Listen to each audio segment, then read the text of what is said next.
Oh, okay. So today we're going to start thinking about your final outcome. So yesterday I told you you're going to be writing a persuasive letter to the rabbits. Today we're going to look at that in slightly more detail. We're not going to worry about the structure of it today. We've spent a lot of time looking at the structure of a letter, what it should look like. So we're going to come to that later in the week. But hopefully you've got a really good understanding of that already, and it will just be a recap for you. So what we are going to spend time today thinking about is actually how would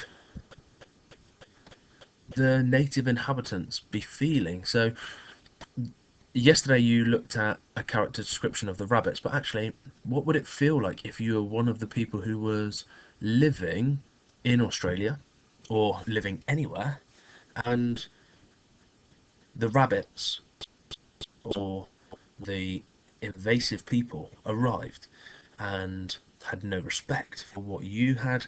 They felt that what you were doing was wrong.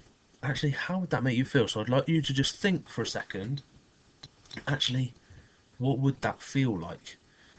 And what you're going to be doing is you're going to be imagining that you've witnessed the invasion of the rabbits, and you're writing a formal letter to the person in charge of the rabbits. So potentially that person that's right at the very front um, of the invasion that can be seen on the front cover. So very high up, potentially in like a military, um, a very formal person who's got a lot of influence over the actions of others. So what you're going to be doing is you're going to be writing a letter to that person, and you're going to try and persuade them to stop. So it's going to be a persuasive letter from the point of view of the natives, and you're going to be persuading them to stop what they're doing and to really think about the impact that they're having on other people. Now, persuasive writing, what am I talking about? Now, persuasive writing, okay, can come in lots of different forms. We're looking at a letter, but it's often seen in adverts, um, different articles and reports, okay? And actually, the aim of those is to change somebody's mind or change their point of view. Um, Sometimes there are adverts, you'll have seen adverts that try and persuade you to buy something, or they persuade you to support and believe in something, okay? So what you're going to be doing is you're going to be persuading the rabbits to stop what they're doing and to think about things from the point of view of the natives. So let's have a look at what we're expecting, or what I'm expecting of you. So the overall structure of your letter, I would like to see an introductory paragraph, okay? We've written lots of letters. We've looked at how they should be set out, and remember that introduction is really, really important.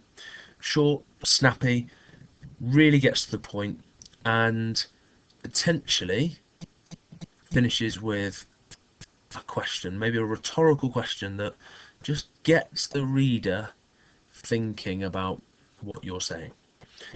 Then the main body, so you're going to be writing two, potentially more if you want to, paragraphs that state a reason or an opinion. And you need to give some evidence of that. So exactly the same way as we were doing in guided reading, if you're going to make a point, support it with some evidence. And you've done some research, you've read the story also, so can you link some of those things together to include some facts? Um, and like I said in your introduction, throughout your writing, you want to get the person reading this thinking. You want them thinking to themselves, actually, am I doing the right thing? Am I doing this for the right reason? Do I need to change my opinion of what I'm doing? And finally, you're going to finish it with a really strong conclusion. Now, later in the week, you're going to be looking at that concluding paragraph and really thinking about finishing on a point that is going to hopefully make the person you're writing to change their mind, change their opinion. So what I'd like you to do today is to think about a plan. So you can set this out however you want. It only needs to be in note form. It doesn't need to be in huge amounts of detail. But what I really want you to think about is actually what are the key points that you're going to put in each section, in each paragraph. Tomorrow, you're going to be writing your draft, and there's a bit more information for you. We're going to model some writing together around that. But today, I just want you to think about what are your key points. So you need an introduction that's really clear, and then two different paragraphs. Now, if I was going to do those two paragraphs, I might be thinking about one of those paragraphs being about the health of the people.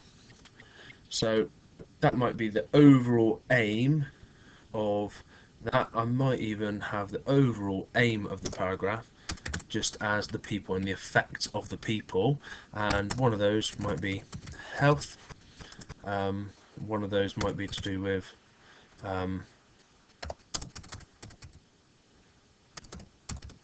culture.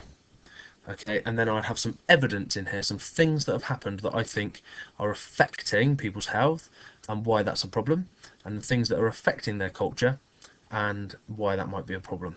Paragraph 2, I might be thinking about the environment. And you might want to do people and environment. You might choose to do something totally different, and that's fine. So one of the things I might talk about is invasive species. Something else I might talk about is to do with pollution. We could see from some of the images that a lot of the machinery that they brought in, a lot of their building materials, was going to have a negative impact on the environment. So that might be something that you talk about, and there's some evidence from within the text to support your thinking. You then need a conclusion to draw it all together. Now, I think one word that I'm going to put that I think is really, really important is this word. Respect. And I think that comes into both of these sections, and actually I think that's one of the key things that you can keep coming back to, is the fact that actually this is about the respect of other people's environment, their health, their culture, and that's something I think is going to be a really important point for you to be making and getting across, is actually that there's very little respect by the rabbits for any of their culture, and you need to think about why that might be a problem, what long-term problems that could cause. So today, all I want is notes, note form, create a plan. Tomorrow we're going to put that into a draft. Okay, I look forward to seeing it later on Class Dojo, and I'll give you some feedback that will help you to write your draft tomorrow. So thank you very much.